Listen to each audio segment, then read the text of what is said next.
it really brought up this motto that Ma has in Shrima Yoga, Bhakti, Shakti, Mukti. So the word Bhakti means devotion, usually devotion to God, to the divine, so loving service, sacrifice to the divine. And Shakti means power. So power takes many forms, and it depends how you use power that defines whether it becomes negative or positive. And then mukti is another word for moksha, which means liberation or freedom. Freedom from this conditioned mind. And so bhakti, shakti, mukti. This is a nice little phrase that encapsulates actually Shrima Yoga, or what this path is about. So many people start their practice and they even have the intention to achieve moksha, mukti. And there are many practices out there that try to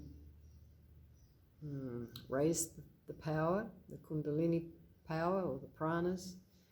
And then there are other guidelines that are quite clear that you only do this under a guru who knows when you're ready for it, because if you do these practices without being internally ready, problems happen. Like Hanuman had this problem, and he flew up to the sun.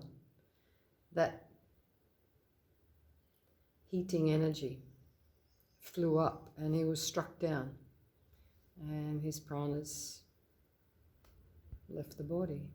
And so he was revived, but he was put on another path, the path of service. And it was when he came in touch with that, personally in touch with the divine, his life changed, everything changed. And he became a servant or a messenger or a devotee of the divine. And that's when his powers came back, because bhakti, shakti, the power of devotion, the power of love. And Hanuman showed that he had love for both Rama, which is the divine, this higher power, and love for Sita, which is the world, the creation, the manifested part of divinity. So both the manifest and the unmanifest, Shiva and Shakti. So in yoga practice, I mean, it brings together for me the other story about Shiva drinking the poison and having the blue throat and being held by Shakti. And these two things just came together for me, where I realized that it really is about proper practice, and a practice that is going to engage and open the heart, like Hanuman did. He opened up his heart, and inside was God. He had the love for the world, and he had the love for the divine, and these two were sitting together, and his heart opened. So it's like the heart is this crucible, this alchemizing cauldron where we somehow synthesize and bring together these two opposites, the divine and the world, the unmanifest and the manifest. And it seems like a contradiction to talk about bringing, for example, opposites like love and fear or something together. But how do you do that? You give loving awareness to your fear. You give loving awareness to whatever that opposite quality is. And when you do that in your heart, and you allow your emotions to be alchemized through love, because you're giving that loving awareness to it, you're giving space to it, you're giving empathy to everything that's in there. And in this crucible, our work is being done.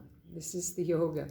And Bhakti Shakti Mukti, Ma gives us 5 sacrifices that we can use in our practice. One is seva, which is what I was saying about the service, which is love for the whole of creation and seeing God in every part of creation. Then dan, which is charity, using your other resources like money and food items or other things to give that. You can also give knowledge and many other things you can sacrifice under dan. And this is also sharing your resources. This is a form of sacrifice, a form of love. We have bhakti and puja, which is for the divine. We have havan, which is expressing our love for the natural elemental forces and nature, and sacrificing some of our own food so that the subtle portion of that can go to these elemental forces of nature and keep everything in balance so that we have rain and we have food, and it's an understanding that we are part of a whole big cycle. And then we have meditation, which in a way is love for ourselves, to sit in that silent awareness and allow this process to happen. And once the heart opens, then we have the Bhakti Shakti, we have the power of love and devotion, and we have Shiva and Shakti, or Ram and Sita, in our hearts, and we're bringing that duality together, and then that energy can come up because it's not destructive anymore. It's infused, or it is the power of love that you're bringing up. And it's a completely different result. Completely different result. You already have love for the world. You've already done your karma and your seva and your sacrifices. And there is only love. When that happens, you see God inside, you see God outside, you become that, you are that. And this is Hanuman. And Shiva had his throat there and everything was churning here, and finally Lakshmi came. That wealth, that spiritual wealth arose up, and then the divine healer appeared and the Amrit started to flow. So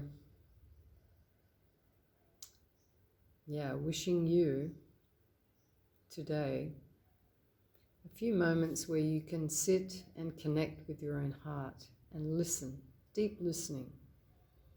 This is the first step, really. This is where truth comes in. This is where ahimsa, non-violence comes in, compassion, empathy, and truth, and bringing that all together in your own heart and listening. What is your truth?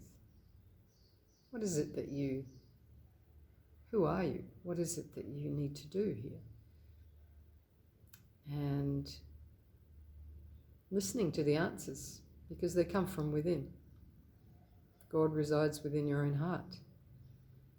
And you can get your answers there if the mind is still. And a lot of the practices are purely to bring that space into the mind, to empty out the thoughts and come back into the heart. This unifying place where the opposites can come together, and then you can use that power for good.